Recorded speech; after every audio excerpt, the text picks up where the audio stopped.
You look around and you see that you don't have it. So you ask yourself, why don't I have it as well? Mm-hmm. And in that moment, you have two choices. One choice is a righteous response. The other choice is one of the 7 deadly sins, and it's mentioned in the 10 Commandments, and that is envy.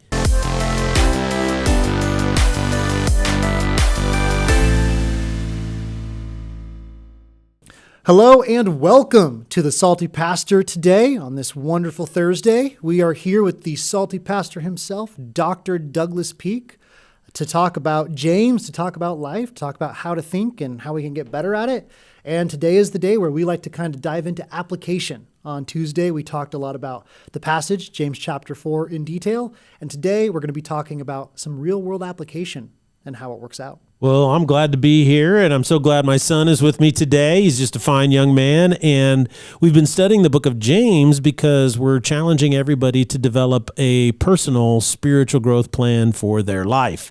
And when you have a personal spiritual growth plan for your life, it allows you to not only have a specific direction, but it allows God to bring things into your life in a much more accurate, efficient, some other words, it's just better because it's opening yourself up to what God wants to do. And you're focusing, setting goals, working towards those things. You know, Paul says in Colossians, he says this in Ephesians, he says we have to actively take off the old and put on the new. And so a spiritual growth plan really helps you do that. So that's what we're going to be talking about today. And I thought one thing that Zach and I could talk about today is the notion that in chapter 4, beginning with verses 1 through 3, he talks about there's a lot of fighting and a lot of division, a lot of quarreling. I look at our country today, I see that it's very bifurcated, meaning it's really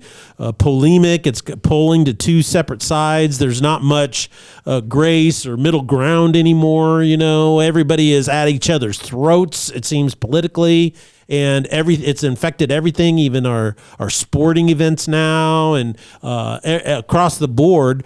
And what James is saying is that the reason why this is getting so strong and powerful within us is because we live in a affluent culture where we can pursue material and sensual desires in an almost unlimited fashion. Mm-hmm. So what are your thoughts, son, about the conflicts that we are and their relation to the affluence of our own culture and our ability to pursue sensual desires? Well, I think on the one hand, like you said, the affluence it gives us more ability to do it. Mm-hmm. But I think really we can just do it for longer. I think every person in every society, has always dealt with this, no matter how much poverty there is. Even if you're poor, or even if you have no means or no material goods, you can still pursue sensual desires. You just probably won't make it very long. Mm-hmm. Whereas in our society, you can survive for a very long time because there's so much wealth all around us. On the flip side, I would say our society encourages in a lot of ways sensual desires. But again, I don't know if that's very different from a lot of other societies, no matter how much poverty there is. I think in many societies, there's, no matter how wealthy, no matter how poor, no matter what socioeconomic level, everyone is struggling to deal with the sensual desires that they face, and they have to make a choice on if they're going to follow those or if they're going to follow truth. So we always have a choice, right? But if you live in an affluent society, how do you think that encourages a sense of entitlement? Well, when you see other people around it, you feel like, you ask yourself, why don't I have that too, a little bit more often? Mm-hmm.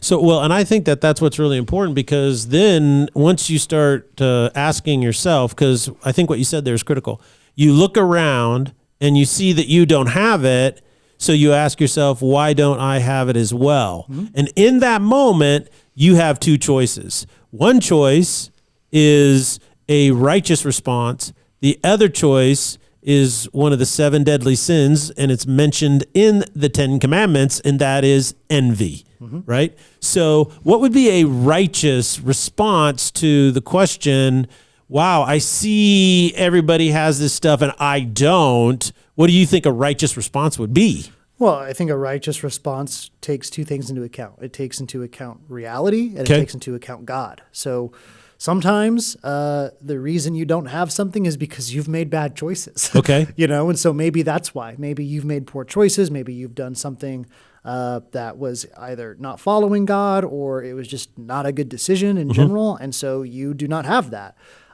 Maybe, though, it's because God called you a different way. Okay. Maybe he called you to do something else and you Okay. have given it up. So our choices then have an impact. And so a righteous response would be to that is, well, I can't really compare because this is a result of my decisions or the career path that I've chosen or how God's led me to where I am right now. Yeah, I listened to a podcast a while ago that a buddy sent me, and it was these two guys who met at Harvard Business School, and they were both followers of Christ. So one of their projects, they went and they ended up doing this massive project. It was like, it's a master's of Harvard business or whatever. Yeah, it's big. So it's a pretty big thing. And then they did twice as much as they needed to because they got so interested in it. And what they were doing is researching people doing charitable donations and wealth and all this stuff. And then after all this, they met with a guy who was doing I don't know if it was a nonprofit, but it was this group that was encouraging people to tithe and trying to help them do so. And he offered him a job. He offered one of the guys a job. He offered them both a job. And one of them came back and said, I think where I'm at, God wants me to stay. And then this guy who was this engineer who he had worked his whole life because he wanted to make a ton of money that he could save for his family as a good nest egg and everything. That had been his priority. He and his wife prayed and they were like, shoot, God is calling me to give up this thing I've searched for because it was kind of a him thing, and take this job. He went from being a petroleum engineer, making hundreds of thousands of dollars a year, to working for a nonprofit ministry organization. Oh my goodness. Mr. Pastor, how well does that pay compared to petroleum engineering? There's a slight gap. There is a slight gap. Yes. So I think he took it was 1/8 of his pay. Oh my goodness. Oh my goodness. Of his pay, but he recognized that God was calling him that way. And so for him to look up and say, why don't I have this? Why don't I have this money or this big nest egg I wanted to save for my family? That there's a good reason. It's because he prioritized God. And that's awesome. That is a good thing. And so when we look around and we're asking why we don't have something, there is a reality that we should accept. And that reality is from God. And again, it could be because we have done something wrong or we've made a bad decision or we have done, we followed our sensual desires and it messed us up. Or it could be because we followed God and God led us away from it. And in either case, that's on us. It's not on anybody else. And we should take ownership of that. Now, it's interesting because Karl Marx had a political philosophy, and what he did is he looked at that situation where he would say, wow, these people have this and those people have more. And his answer wasn't, well, it's a result of their choices. And he was, at that time in the 1800s, he was partly correct. Because there was all this holdover of feudalism. Yep. And in feudalism, I don't think people understand is that feudalism is a high-class form of slavery. People don't understand what feudalism was, and that is that the monarchy or the king in Russia, it was considered the czar. They owned all the land. And then what they would do in order to get support militarily is they would grant lands and titles to lords. And so these were lords, and they would have a thing called a fief, and they had these little fiefdoms. And they would then go into these lands and then they would get them to be economically productive. And so that lord owned all of those people, all the peasants. They owned them. And so those peasants, they didn't have any choice on what they did for a living, where they lived. They couldn't leave. And if they ever went, the Lord was called to battle because the Tsar or the king called them, then they would have to gear up and go off to battle. So people don't realize is that Karl Marx had a part of what he was saying correct in that these people didn't choose poverty because they have no option out of it. They were still kind of owned by this class structure.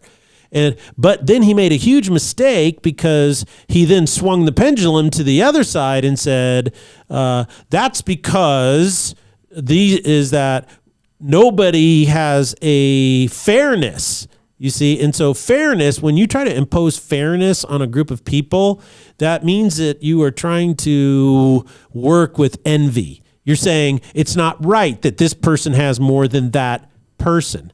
Well, in some cases, that can be true, right? If you are, I've been watching 1883, about this. It's a movie about the frontier, and they're trying to go on the Oregon Trail. And the problem they had is that some people had more food than others because they were stealing it from other people. Yeah, that's probably not a honest way to get it. Okay, okay. Then some people have more because they did what? They planned, they rationed themselves, and then they went out and they would scavenge for extra, and so they worked harder. Yeah. So what Marx did was something is he took envy, right? So the people that weren't working harder, the people who weren't pulling their fair share, he said, the reason you don't have is because these other people who do work harder are oppressing you because this is a class struggle. Mm-hmm. And so he brought this notion in and he says, so what we're going to do is we're going to make the equal outcome. Mm-hmm. Instead of saying everybody has equal value, we're going to make sure everybody has the same. And guess what? Everybody according to their need and so forth. And it's going to be great. And it turned out to be the most abusive, miserable thing that murdered more people than any ideology in the history of the world. Mm-hmm. Why do you think that is? Well, I think that whenever we look at communism or capitalism or any of these systems, we have to recognize that they are all encouraging something. We talk about, you mentioned how communism is built in a lot of ways on envy because it purely looks at the outcomes. Perspective of but not just outcomes, material outcomes. Material outcomes. Okay. One thing that I believe is a completely true statement, and I think anybody who's a true follower of Christ would agree with, is the poorest man in the world who knows God is much better off than Jeff Bezos. Yeah. From everything I've seen, Jeff Bezos does not know God. And so Jeff Bezos with his hundreds of billions of dollars is worse off than the poorest man in the world who has Christ. Yes. And so when you look at human beings and you want to impose fairness and you want to impose equal outcomes, but only in terms of materialism, then it just doesn't go anywhere. It's incapable of, because it's treating humans as purely this physical thing, and it boils life down to simply money, which is ridiculous. It's like, that is not what life is about. On the flip side, and we talked on Tuesday about James chapter 4, and he ends that chapter, his last little paragraph talks about, you say you will go to another city and you will do business and make money, and you're being arrogant and boastful. Well, if you're in a capitalist society and you decide, well, I want to be like Zuckerberg, so I'm going to go be a billionaire, and that's all you care about, well, guess what? That's also not good. These are all things that take us away from God, and it all goes back to what we talked about on Tuesday, which is we have the choice to succumb to our sinful nature and our sensual desires, or we can take the path of God. And guess what? There is unfairness, whether it's in a communist society or a capitalistic society, there's unfairness. There are people who have generational wealth that most of us listening will probably never come close to. Mm-hmm. But that's also okay because we don't need it. And God's not necessarily calling us to that. Now, maybe there's somebody out there listening and God has given you a skill set or God has given you something like a winning lottery ticket and you're going to make a bunch of money. But then, he's not just going to leave you there with it. He's going to ask you to do things with it, and it's this individual thing that matters for each and every one of us. And we just have to follow God through it. And if we succumb to envy or greed or anything, that is our sensual desire. And that is when we're going to be removing ourselves from God. And I think one of the things about the insightfulness of what you're talking about is that as a society, we are moving more and more towards pushing envy and pushing these types of things. And that's as a result of our society has become less concerned about God and about having any objective moral absolute outside of our own wants and desires. And so I've talked about this notion of meaninglessness, and that's one of the outflows of postmodernism. And the postmodernism, I know, is a massive philosophy. It's actually kind of starting to die out a little bit, and they're picking up some new things. But the issue of it is simply that since there is no absolute truth. They say there's no meta narrative, that your narrative is supreme. And the problem with approaching life where you believe your truth is the ultimate truth is that really enhances within our society everybody's pursuit of their own selfish desires. You lose the notion of community through sacrifice and altruism. And I think what's so fascinating about communism and socialism is that what it does is it doesn't enhance people's capacity to go out and grow themselves and then contribute, right, and build community. What it does is it causes people to be envious of everybody else. It creates a uniformity, not a diversity. And in doing so, it becomes extremely oppressive. And you look at the economy of the USSR and how it just collapsed. You look at Venezuela and how their entire economy collapsed. You look at Cuba, who's never had an economy for the last 50, 60 years. And so it's really quite fascinating how this notion of envy, if you abide by it and pour yourself into it, even as a society, is that it really, hurts everybody. It pulls everybody down. Now, as an economist, you got a degree in economics and mathematics and all these other really smartical things. How does an economy raise everybody in regards to allowing people to have the freedom to kind of pursue some of their own interests? Well, I mean, you're pushing towards capitalism there. Yes. Which I understand, but I think it's very important for all of our listeners to recognize that whether socialism, communism, feudalism, capitalism, all of these things depend on you, whatever it is. The reason why socialism and communism have been so negative in general and have collapsed countries is because they are explicit about their disdain for religion. They're explicit about their disdain for wealth. Now, capitalism, America's been a capitalist country for a long time. It at this point implicitly rejects God, but because, that's not quite as bad as explicitly rejecting it. So it's been a little bit better. And then it also does allow for freedom and everything. But if you want to look at examples of, capitalism gone wrong, look at Qatar. The World Cup is going to be there later this year. I don't know if you're if you're someone who thinks soccer is silly, great. Don't watch any of it. But if you care at all about soccer, or even if you don't, Qatar is not a big country, and they've been building tons of big giant soccer stadiums to host the World Cup. And so they brought in a lot of migrant workers for that. And the death rate of these migrant workers is very high, because there are no safety standards. All they care about is building these stadiums as quickly and cheaply as possible. And I would say that's an example of, a negativity of capitalism.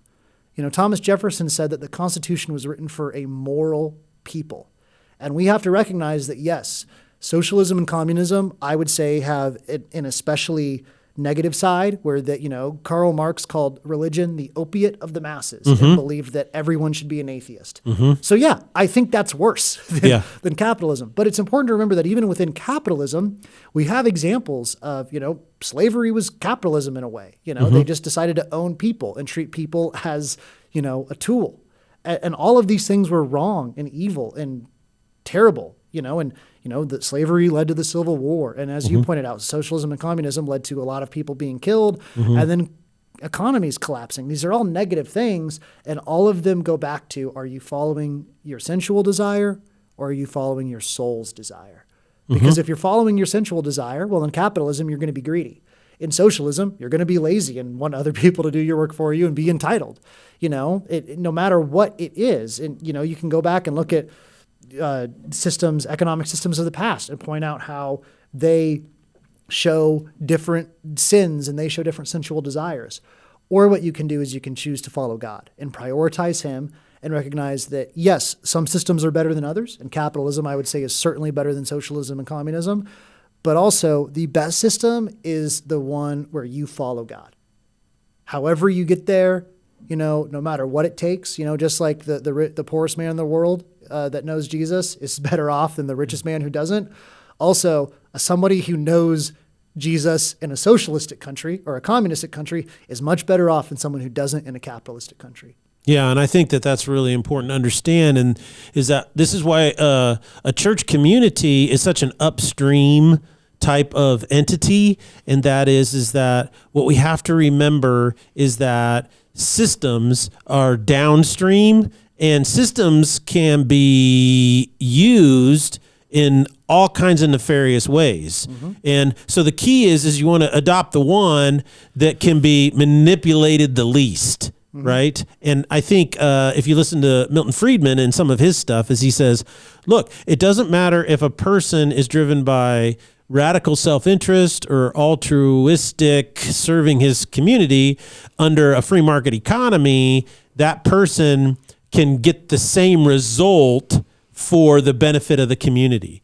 Whereas in communism, it doesn't allow for that. It requires uniformity of thought and uniformity of practice. It is the uniformity of behavior and morals and everything else, which tends to do what? It tends to suppress.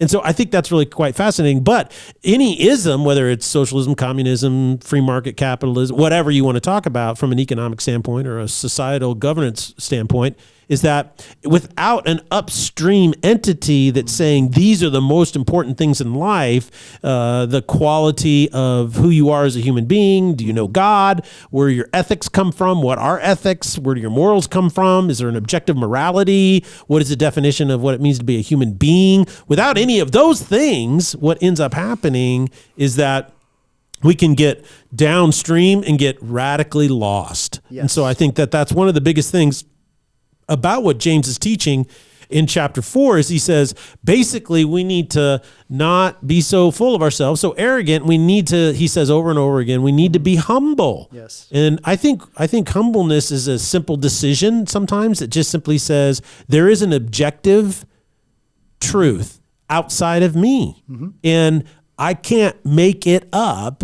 I have to submit to it. It's like gravity. It doesn't matter how I feel about it. Doesn't make it any less true. It doesn't matter whether I believe in it or not. Doesn't make it any less true. It doesn't matter whether I want to abide by it now and then or not then or whatever, or my philosophical or whatever I think about it is all irrelevant. Gravity's gravity. It's constant. It never changes. And so in the same way, there is a moral absolute truth. It's objective. It's outside of our material realm. It comes from God. It never changes.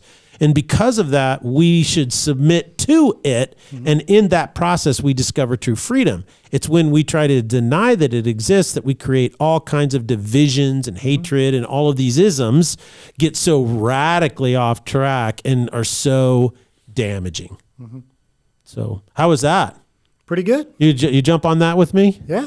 Okay, well, everybody, I just want to say thank you for being here today on The Salty Pastor, and I want to encourage you to try to write your own personal spiritual growth plan for 2022. It's, I think, a powerful thing that is going to make a huge difference in your life.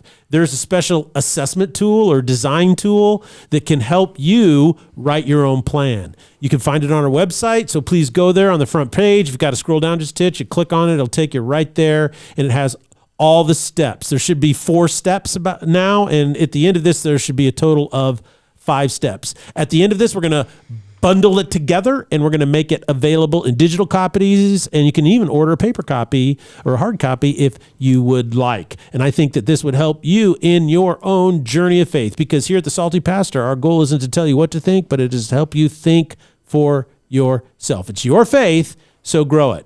And here we are signing off. Blessings on you.